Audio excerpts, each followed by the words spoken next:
reinicia el bloqueo del puerto peruano de Iquique por parte de la escuadra chilena. Sin embargo, ahora algo es distinto. Nada más llegar a la escuadra fue sorprendida en la rada la cañonera peruana Pilcomayo, que, a la primera identificación de los humos chilenos, inició la huida mar adentro. De inmediato perseguida por la cañonera Magallanes y la fragata blindada Cochrane.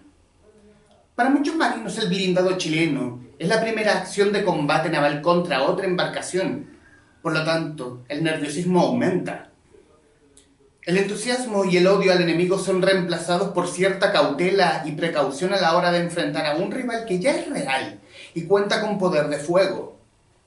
Un proyectil disparado por la Pilcomayo pasa por encima del Cochrane y explota en el agua entre la fragata blindada y la cañonera.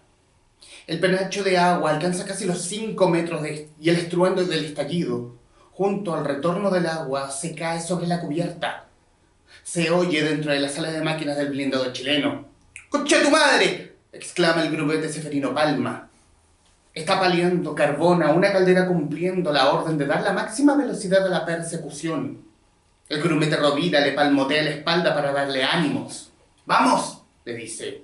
¿Para eso vinimos, o no? La Palma se serena y sigue cargando carbón. ¡Vamos!, masculla. El ingeniero Jones aparece y alienta a sus hombres. ¡Come on!, arenga. ¡Huáscar goes! Mucho más veloz que barca Pilcomayo. We need much more speed si queremos premio mayor Huáscar. El grumete Rovira se acerca a Seferino Palma. Tranquilo, huevón, le dice. Nada nos puede pasar aquí. Al comienzo, besa un rosario que le dio su madre al embarcarse y pide perdón por la mentira que acaba de decir. More power, pide el ingeniero Jones. It's now or never for Pilcomayo. En la torre del mando del Cochrane, el ambiente no es más tranquilo. La información va y viene y el teniente Super la procesa en la medida de lo que puede. ¡Granada a babor!, brama alguien en cubierta. ¡Timoneles!, grita el teniente, con todo estribor. Los timoneles hacen girar la rueda con brusquedad y el barco da una fuerte sacudida en la dirección del viraje. Otro proyectil de la Pilcomayo impacta en el océano y levanta su penacho de agua que alcanza la oficialidad del Cochrane, que transmite las órdenes en cubierta. Y este es parte del comienzo de uno de los capítulos del libro del que hoy hablaremos hoy en esta nueva sesión del Charlando en el Forestal. Fragata Cochrane, una novela sobre la Guerra del Pacífico, del escritor Andrés Valenzuela, que muy amablemente acepta esta conversación. Andrés, gracias por aceptar esta conversación, la visita a la querida Queleo Forestal. Muchísimas gracias por la invitación, muy contento de estar acá en este espacio ideal para hacer charlas de libro y conversar. Tuvimos la oportunidad de conversar hace algunas semanas para el Traficantes de Cultura, que pronto estará al aire ese podcast, y hablar de esta novela que habla de guerra, pero sin la épica de la guerra, en el fondo. Hablar como desde la humanidad, desde la marinería de la fragata Cochrane, y hablar de la idea. ¿Cómo se gesta Fragata Cochrane? Bueno, la idea era un poco recorrer lo que fue la campaña marítima de la Guerra del Pacífico, porque es un evento importante para la guerra, para la misma guerra, y me parecía además que también era interesante desde un punto de vista humano, porque a diferencia de lo que es la guerra terrestre, en un barco tú tienes un grupo de personas que están confinados en un navío, y tienen que convivir, tienen que extrañar, añorar, desear, pelear, matar, todo en este espacio reducido en donde además se crean inevitables vínculos de hermandad o de amistad que se acaban con una granada o con un disparo del enemigo, tal como también le pasa a los barcos del enemigo. Entonces es una situación bien particular que se daba a bordo de los navíos de guerra, y me parecía que era interesante recogerlo desde un punto de vista, como decís tú, humano, porque el fragmento que acabas de leer es el bautizo de guerra del Cochrane. Es el primer enfrentamiento que tienen con un barco enemigo. Y claro, la narración va desde los grumetes que están paleando en la sala de calderas, pasando por el ingeniero, hasta la oficialidad y hasta los timoneles en la parte de arriba del barco, incluso físicamente, desde la parte de abajo hacia arriba del barco. Y uno va viendo en los distintos niveles del barco cómo van interactuando estas distintas humanidades que se entrecruzan en este escenario tan terrible como verse en medio de un intercambio de granadas de artillería en el medio del océano. ¿Cómo es ponerle más humanidad a una historia de guerra sin caer quizás en la épica que puede ser muy tentadora para una novela como esta? Yo creo que no es tan difícil porque o sea, nunca hay que olvidar que en una guerra siempre participan seres humanos. Sobre todo o sea, en guerras como la Guerra del Pacífico, donde a veces se sacralizan algunas figuras detrás de la figura, detrás de la imagen de un héroe. Incluso respecto a esas personas se olvida muchas veces que hay un ser humano detrás. O sea, detrás de Arturo Prat hay un ser humano, detrás de Miguel Grau hay un ser humano, detrás de todas las personas que murieron en la Guerra del Pacífico habían seres humanos. Entonces yo creo que enfocarlo precisamente desde cómo habría sido, cómo fue la vida de estas personas, permite la gestación de este relato que se aleja de forma casi natural de lo épico. Si lo enfocamos desde ese punto de vista, de que son personas sometidas a esta situación tan terrible, la humanidad surge sola. ¿Por qué tomar la fragata Cochrane? Porque también está la historia de que, claro, la fragata Cochrane capturó el Huáscar. Claro. Pero claro, pero ese triunfo está encapsulado por la gesta de la Esmeralda y Arturo Prat. Claro. ¿Por qué tomar al Cochrane?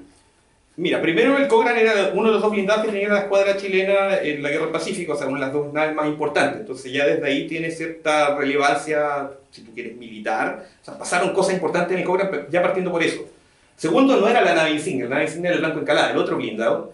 Y en tercer lugar, ¿por qué tomar el Cochrane? Como tú muy bien dices, lo que pasó a bordo del Cochrane está muy eclipsado por lo que pasó en Iquique y en Punta Gruesa, por otras naves como la Esmeralda o la Covadonga, siendo que la captura del Huáscar fue una cuestión absolutamente crucial y definitoria, incluso según alguna parte de la historiografía, para la Guerra del Pacífico. Entonces, me parecía que era importante, o sea, era interesante desde un punto de vista humano, pero también era importante rescatarlo desde una perspectiva, no sé si histórica, porque yo no soy historiador, pero sí rescatarlo y darle la preponderancia que merece desde la relevancia de lo que pasó a bordo de esa nave.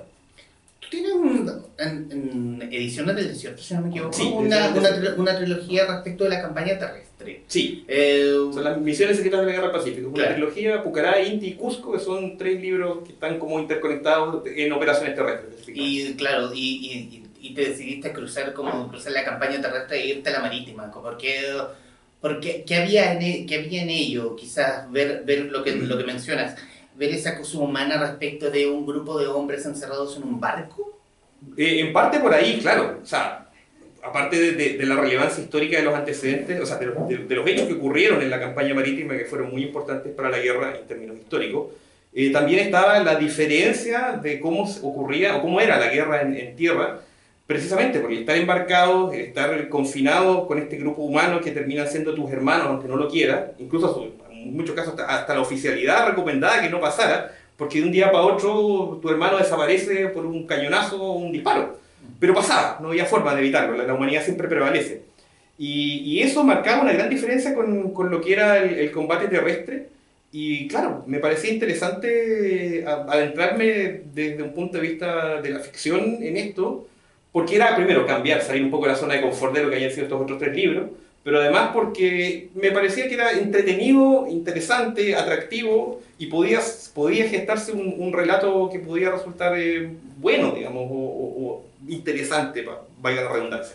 ¿Hubo un proceso de investigación respecto de las campañas marítimas o en el fondo el bagaje que ya tenías con tus libros anteriores como datos que tú ya tenías? Fue una combinación de ambas cosas, porque como lo comentábamos ahí en Traficante de Cultura, este libro se gestó en pleno encierro pandémico, en donde estaban cerradas las bibliotecas, estaban cerrados los archivos.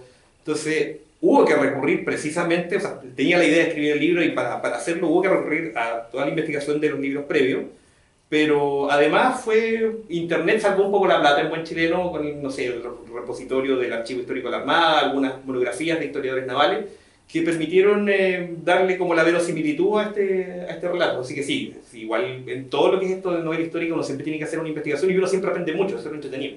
¿Y cómo es construir a los personajes? Porque en el fondo es darle esta voz, esta cierta verosimilitud para que, ok, es una ficción, pero es una ficción que tiene que estar basada en el hecho mismo propiamente tal que están viviendo. Claro.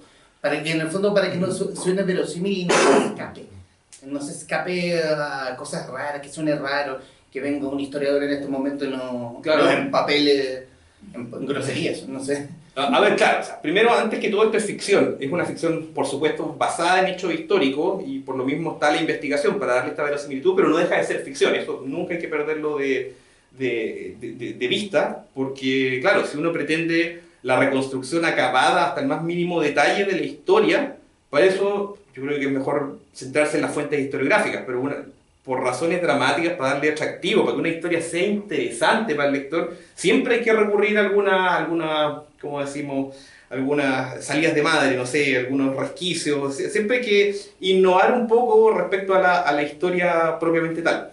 ¿Cómo crear los personajes? Por lo menos yo lo que hice fue tomar cierto, como, no sé si arquetipo o de repente como tipos de personalidad que se me ocurría que podían ser, base un poco también a la investigación, cómo podían haber sido estos personajes, cómo podían haber sido los grumetes, que muchos eran niños que venían de la cárcel pública, o sea hacían enganches de gente en la cárcel pública para ir a combatir a la guerra.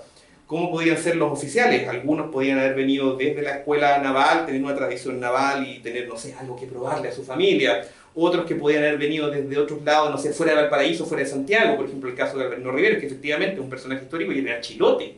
Y él siempre se autodefinió como un chilote pobre, que venía a la guerra a no probarle nada, o sea, simplemente venía a cumplir con su deber, pero tampoco considera que tuviera que probarle mucho a nadie. Entonces, en base a estos arquetipos, uno como que va creando los personajes y, como dices tú, para darle la verosimilitud, uno se centra también en la fuente historiográfica, que sé yo, de repente leer archivos, leer cartas, es muy importante. Si bien es cierto, uno no habla como escribe, sí uno plasma muchas cosas que está viviendo en el momento en la comunicación epistolar. Entonces, las cartas también ayudan mucho en ese sentido para construir personajes en términos históricos. Y hablaste de como el deber ser de este chilote. De Carolina Rivera, sí. Claro, de este chilote, del deber ser. Hablar de lo, y en especial de la visual de la guerra, tomándolo en los grumetes protagonistas, porque uno de ellos era como, es el deber ser, el cuestionar el porqué de la guerra. Claro.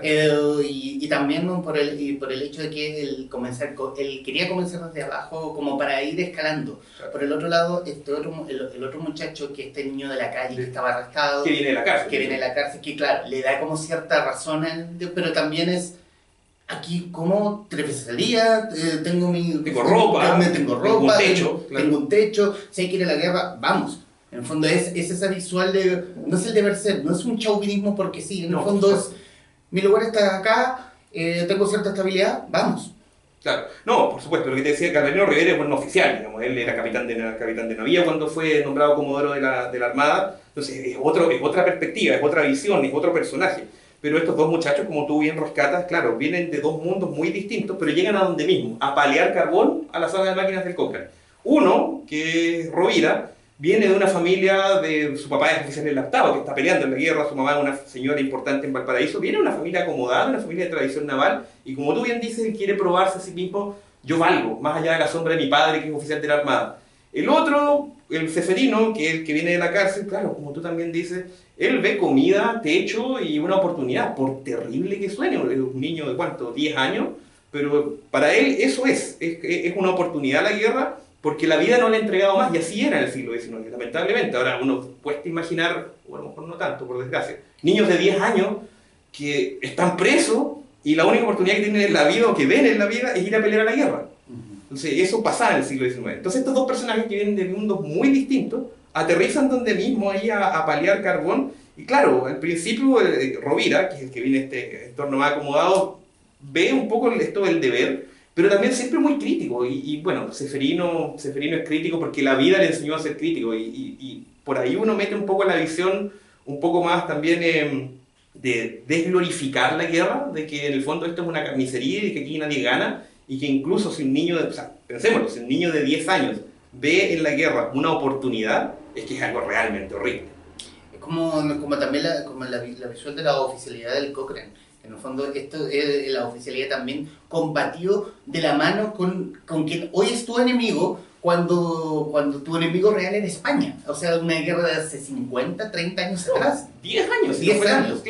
Claro, efectivamente, parte de la oficialidad de la Armada chilena durante la Guerra del Pacífico, 10 años antes, en 1865, 1866, la guerra con España, combatieron juntos, este conflicto que se dio entre los españoles que quisieron reverdecer laureles ahí con unas islas frente a la costa peruana, y se unieron países latinoamericanos para hacerle frente al antiguo invasor, y efectivamente ahí pelearon marinos chilenos con marinos peruanos. De hecho ahí en Aptao, en el sur, peleó William Rebolledo junto con Grau, que después fueron, bueno, William Rebolledo era el comodoro de la Armada al principio de la guerra, y Grau, bueno, todos sabemos quién era Miguel Grau, capitán del Huáscar. Entonces, gente que peleó del mismo lado, de repente ahora tener 10 años después, un poco más, verse como enemigo, es una situación que también me pareció que era importante rescatar, porque debe haber sido muy terrible, porque aunque suene horrible decirlo, valga la redundancia, el combate igual te hermana, por feo que suene, por horroroso que suene, pero el hecho de tener que verte expuesto a una situación tan horrenda como el combate en una guerra, genera estos vínculos que decíamos que se armaban a bordo de una embarcación. Y después esa gente con la que tú creaste esos vínculos, tenés que dispararle, tenés que matarla, yo creo que ha sido horrible. Y esa discusión también de los vínculos, porque en otra parte del libro es como la discusión de estos marinos, que uno de ellos encuentra el amor en tierra, con una cantinera, y el otro le dice, te van a disparar, te van a morir. Y claro, en el fondo es romperle la ilusión a él, como para decir que estamos en guerra, no estamos en un periodo normal de tiempo. Claro. No, exactamente. Ese personaje es un soldado de artillería marina, que eran soldados que se subían a bordo de las dotaciones de las naves de combate de la Armada chilena durante la Guerra del Pacífico. Y claro, él es una persona igual, como echaba la vida y le gusta pasarlo bien, tiene su violín, qué sé yo, le gusta la música, le gusta la juerga, pasarlo bien.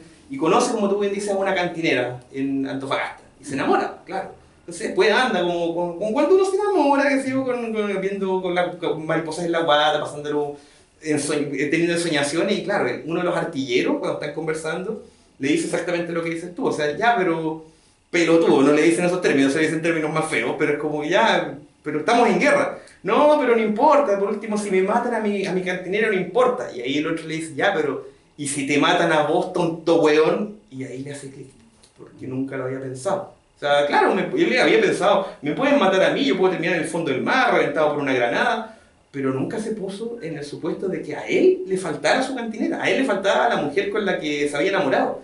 Y ahí hay un cambio en el personaje de que, como tú bien dices, chuta, estamos en guerra, esto no es un tiempo normal, aquí todo va mal. Entonces, claro, efectivamente eso fue así, pasó así.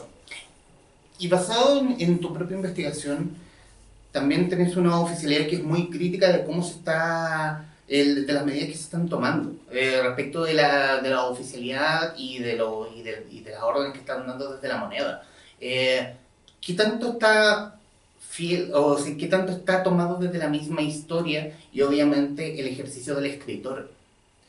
O sea, al principio de la guerra hubo muchísimos errores, o no sé si errores, pero nadie sabía muy bien qué estaban haciendo, porque una guerra es algo para el cual, si bien es cierto, puede que la marina o la oficialidad se prepare en la escuela, cuando llega el acontecimiento nadie sabe muy bien qué está haciendo. Y no sé, por ejemplo, ¿por qué la Esmeralda para el combate naval de Iquique estaba tan llena de niños? Porque se les quiso evitar la experiencia del combate, ya que la escuadra chilena había ido al Callao a tratar de cazar al Huáscar y a la Independencia, o a la escuadra de la Marina de Guerra del Perú, para este combate en mar abierto y así terminar la guerra. Entonces, para evitar que a los niños que se vean expuestos a este gran combate que se va a dar en mar abierto, vamos a dejar a los niños en la Esmeralda para no exponerlos al combate. Y resulta que, bueno, la escuadra chilena fue para arriba en el mapa, la Marina de Guerra del Perú para abajo, no se cruzaron. La escuadra chilena llegó al Callao, no encontró a nadie, el Huáscar y la Esmeralda llegaron a Iquique, encontraron a la Covadonga y la Esmeralda, y bueno, la historia ya la conocemos. Y ahí quedaron los niños. Entonces, yo creo que es un error. Yo, como digo, no soy historiador, mucho menos historiador naval, y tampoco teórico ni táctico naval, pero yo creo que eso fue un error, y un error grave, e incluso parte de la historiografía lo cataloga así. Entonces, claro, la oficialidad en sus conversaciones privadas, evidentemente como cualquier otra persona que se ve expuesta a estas circunstancias tan complejas, cuestiona y critica y putea y se enoja, porque en el fondo nosotros no estamos cortando ningún queque, y los que cortan el queque no están mojándose las patas acá como nosotros, que nos tenemos que matar con los peruanos, a los peruanos les pasa lo mismo, y lo último que te queda es, por último, criticar a los que te están mandando a hacer este descalabro. Así que por ahí va un poco el tema de la crítica de la oficialidad al alto mando, sea del alto mando naval o de la moneda. Y también en una parte del libro, en estas salidas de Franco a tierra tienen un encuentro que va a combos con literalmente a combos con los soldados, con los que están llevando la campaña terrestre.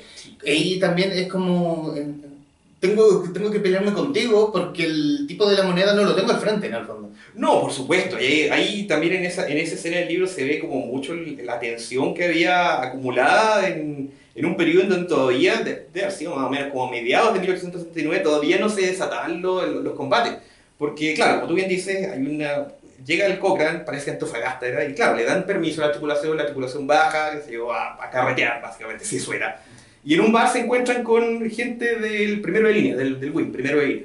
Y claro, los marinos celebran, sí, por Chile, vamos, y los del WIN que ya llevaban varios meses ahí juntando tierra, porque eso era, literalmente estaban juntando tierra, porque mientras el Huáscar seguía haciendo sus correrías, el ejército chileno seguía acantonado en Antofagasta, sin poder avanzar hacia el norte, porque por el desierto era imposible.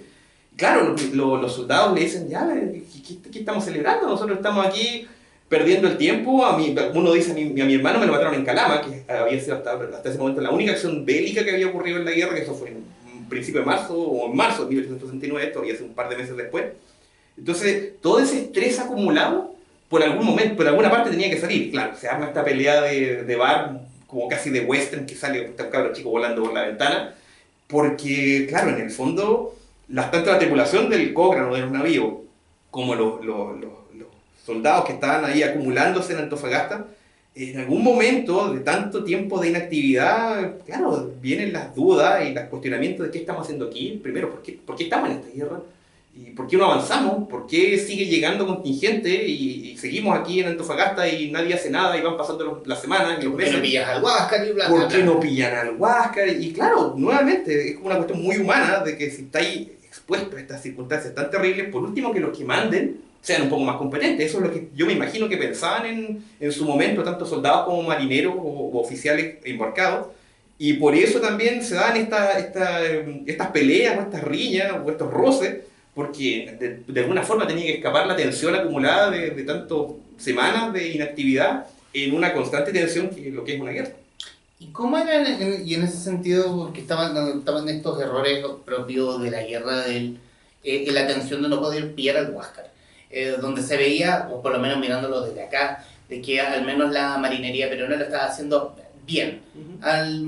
Que por el otro lado también estaba esta misma tensión, o sea, se veía, por lo menos aquí se veía que la marinería peruana iba un paso más adelante. O sea, respecto a la tensión, yo creo que ha sido exactamente igual. Y de hecho se ve, por ejemplo, no sé, por la novela de Carlos Tromben, Huáscar, una muy buena novela histórica. Sí.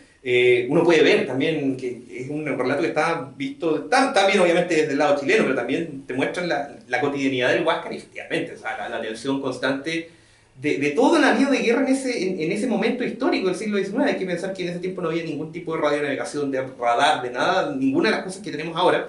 Entonces, de repente veía humos sospechosos en el horizonte, algún vigía decía que había humos sospechosos, se trataba de identificar de quién se trataba por catalejos o binoculares.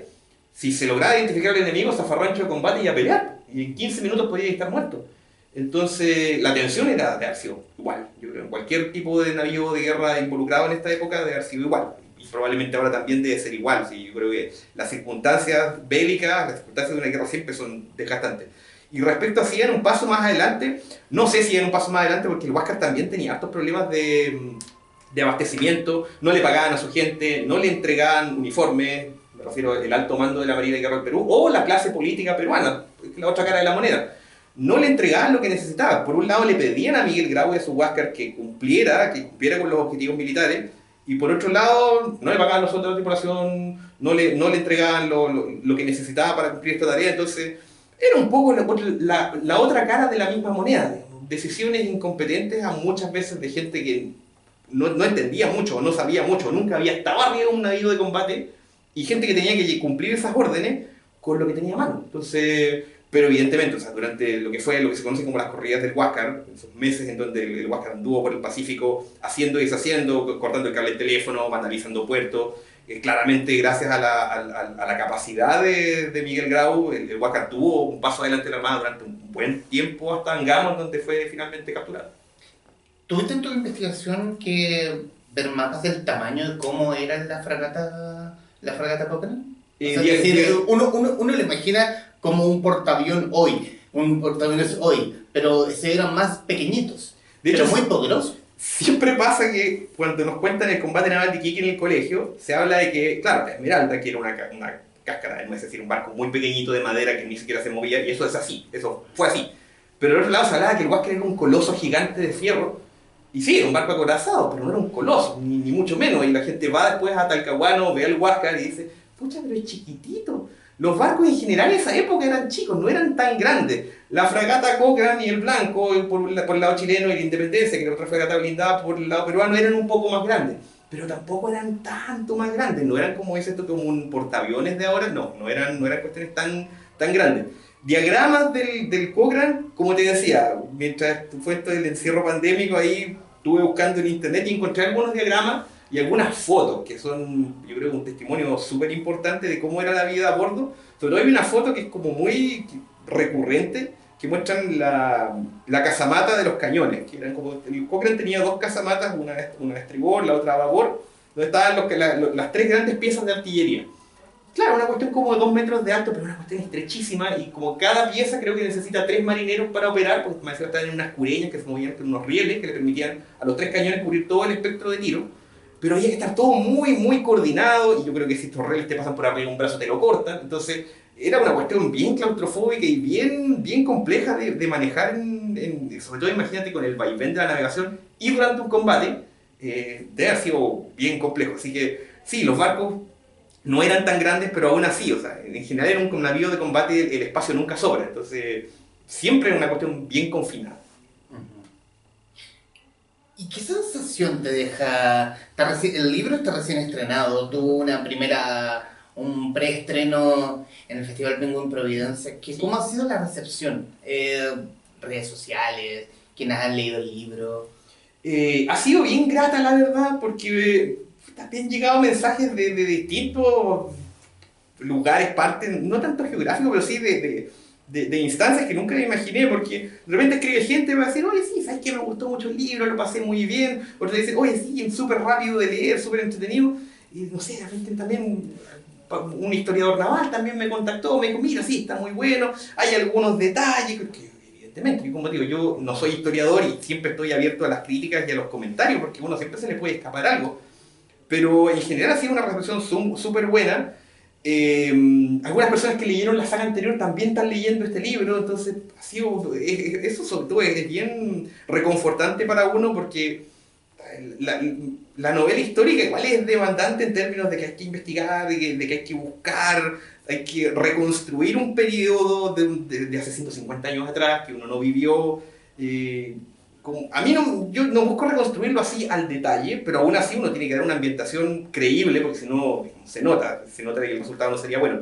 Pero la gente ha valorado eso y a mí me deja muy contento. Claro, van a ser la gente como, oye, en este momento la fragata Cochrane es de este tamaño. Y digo, ay, cállate. Claro, no es la idea. Y tampoco ha sido de ese tipo de críticas, sino que, no sé, pues de repente, no sé, por ejemplo, una historiadora naval me hablaba del tema de los diálogos, que como que él lo habían descolocado un poco, y puede ser, porque uno no sabe cómo hablaba en esa época, porque uno puede decir, no, es que la gente no hablaba, no es que me lo haya dicho este caballero, sino que uno puede pensar, la gente no hablaba así en 1869. No sabemos. ¿Cómo se hablaba en 1869? Porque uno puede ver ya las cartas, las fuentes historiográficas, pero como te decía recién, uno no habla como escribe. Claro. Entonces uno le puede escribir una carta, no sé, a la capitanía de puerto, al superior jerárquico, a tu señora, a un amigo, pero aún así no es lo mismo que uno ahora le puede mandar una llamada por teléfono, un mensaje de WhatsApp, lo que sea, no es lo mismo. Incluso la comunicación por WhatsApp no es la misma que verbalmente. Entonces, uno no sabe cómo hablábamos en 1869. Claro, no, pucha, es que la gente no hablaba así. Está bien. Es como, mira, señor caballero, ¿no? sé qué digo, me imagino como la colonia, pero estamos... Uno de repente piensa en eso y estamos hablando de un contexto de que vaya una nave de combate, un acorazado, y te está agarrando a tunazo. granadas de artillería que pesan, no sé, 100 kilos, una granada de este porte y rellena de pólvora. Estáis disparando eso con alguien que está a 200 metros. Y yo creo que los garabatos salen solos, aunque uno no quiera, igual los garabatos salen solos y uno inventa garabatos con ese nivel. Hay algo en ese nivel como en el lenguaje de Cefirino Palma. No sé si le habrá pasado a alguno de los presentes, pero uno ve como en otros libros como el COA de cierto personaje, esto no suena natural, pero el de Cefirino Palma suena exquisito, es naturalísimo. Es como este cabrón chico se crió en la calle y luchó en la calle. Claro, como te digo, uno no sabe cómo se hablaba en esa época. Lo que sí, y ahí yo le he dado la clase en harta entrevista a un sitio web que se llama memoriachilena.cl, que es un sitio donde hay muchos libros escaneados, más que escaneados, digitalizados para consulta, libros antiguos, libros de patrimonio, un sitio web extraordinario. Bueno, gracias a Memoria Chilena, de repente uno tiene acceso a estos glosarios de términos antiguos, que en su momento cuando salió el libro pues no hayan sido tan antiguos, no sé, lo que he adquirido harto gracias a Memoria Chilena son glosarios de términos del español, no sé, de finales del siglo XIX. Entonces de repente uno piensa en una frase, ya, el personaje tiene que expresar tal cosa, ya, ¿cómo lo puede decir? Ya, esto se lo dicen en chileno actual, después uno piensa, ya, pero a ver, empezamos a buscar palabras, y uno empieza a buscar palabras y a armar combinaciones, no sé, cómo se me ocurre que podían haber hablado, o sea, alguien como Ceferino, que venía de la cárcel. Y ahí uno va armando esta suerte de reconstrucción de lenguaje, pero sí, claramente Ceferino tiene algo de lo que tú dices, el COA de ahora, claro, tiene como un poco para darle credibilidad, porque si estamos hablando de un niño de 10 años, pero que fue enganchado en la cárcel pública, no puede hablar como si esto así como en la colonia, no es muy creíble, como que no funciona. Entonces, claro, uno puede decir, no se hablaba así en 1869, sí, pero tampoco como en una obra de teatro o un radioteatro. Claro, es como es ser un poco más transversal. Alguna vez lo hablé con Carmen Gloria López con las cautivas, con la venganza de las cautivas, y era como, ¿por qué no te viste tentado a ocupar el castellano antiguo? Y es como, no, si quiero llegar, quiero ser como con el español un poco más fácil. No, mira, señor caballero, como, así como, claro, bájale 2 cambios. No, por supuesto, y probablemente en esa época tampoco se hablaba así, de repente, muchas veces por las mismas otras obras de ficción uno a veces imagina ciertos diálogos, por ejemplo en la Guerra del Pacífico yo creo que harta gente se debe haber imaginado El adiós al séptimo de línea, y que El adiós al séptimo de línea es una obra que está muy bien documentada, muy bien reconstruida en la época, pero los diálogos son unos diálogos que son propios de un radioteatro, porque El adiós al séptimo de línea, el origen del adiós al séptimo de línea es un radioteatro, es lógico. Y claro, yo estaba pensando, si queremos darle una nueva visión a la novela histórica y otra vuelta de tuerca y hacerlo un poco más creíble, sobre todo un poco conteste con estas nuevas formas de enfocar el relato bélico que son más hiperrealistas, abandonar un poco este lenguaje impostado del radioteatro y darle una cuestión un poco más creíble, o por lo menos más aterrizada. ¿Qué sensación te deja el libro ya publicado en librerías, en formato digital, a ti, como el creador?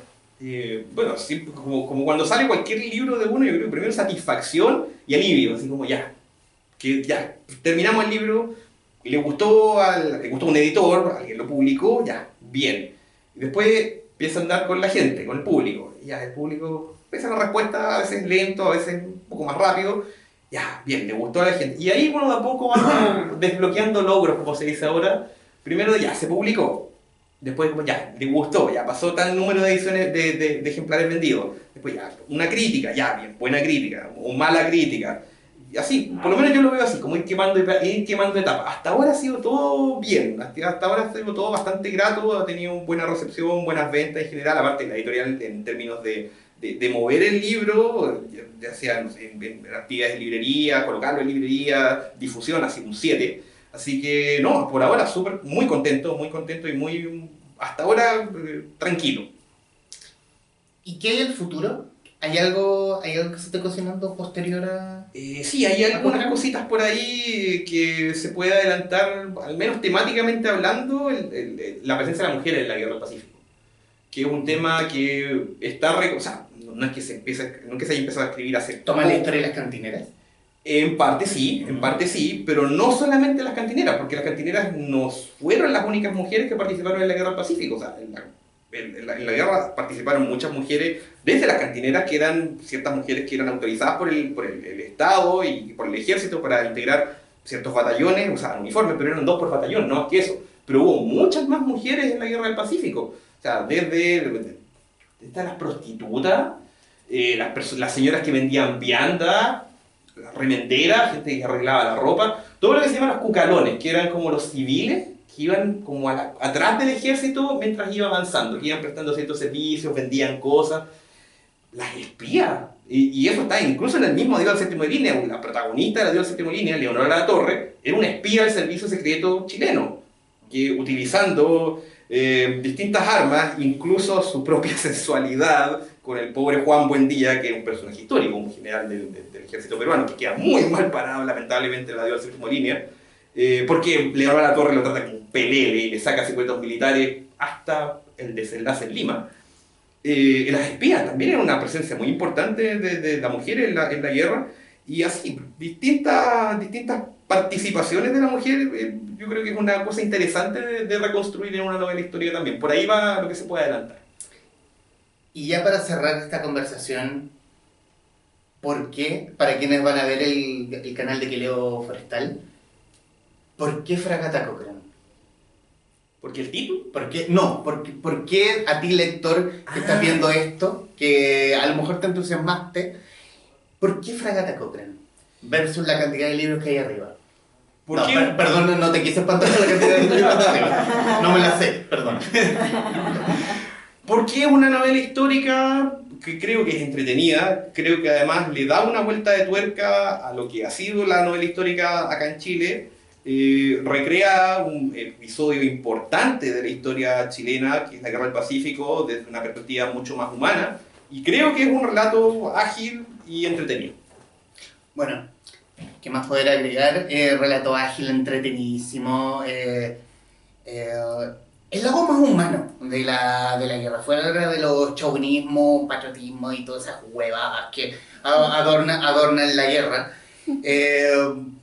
Aquí lo pueden encontrar en una novela muy entretenida, que es Fragata Cochrane, de Andrés Valenzuela, libro que lo pueden encontrar en Merced 76, la casa de Queleo Forestal, y en espacioforestal.cl.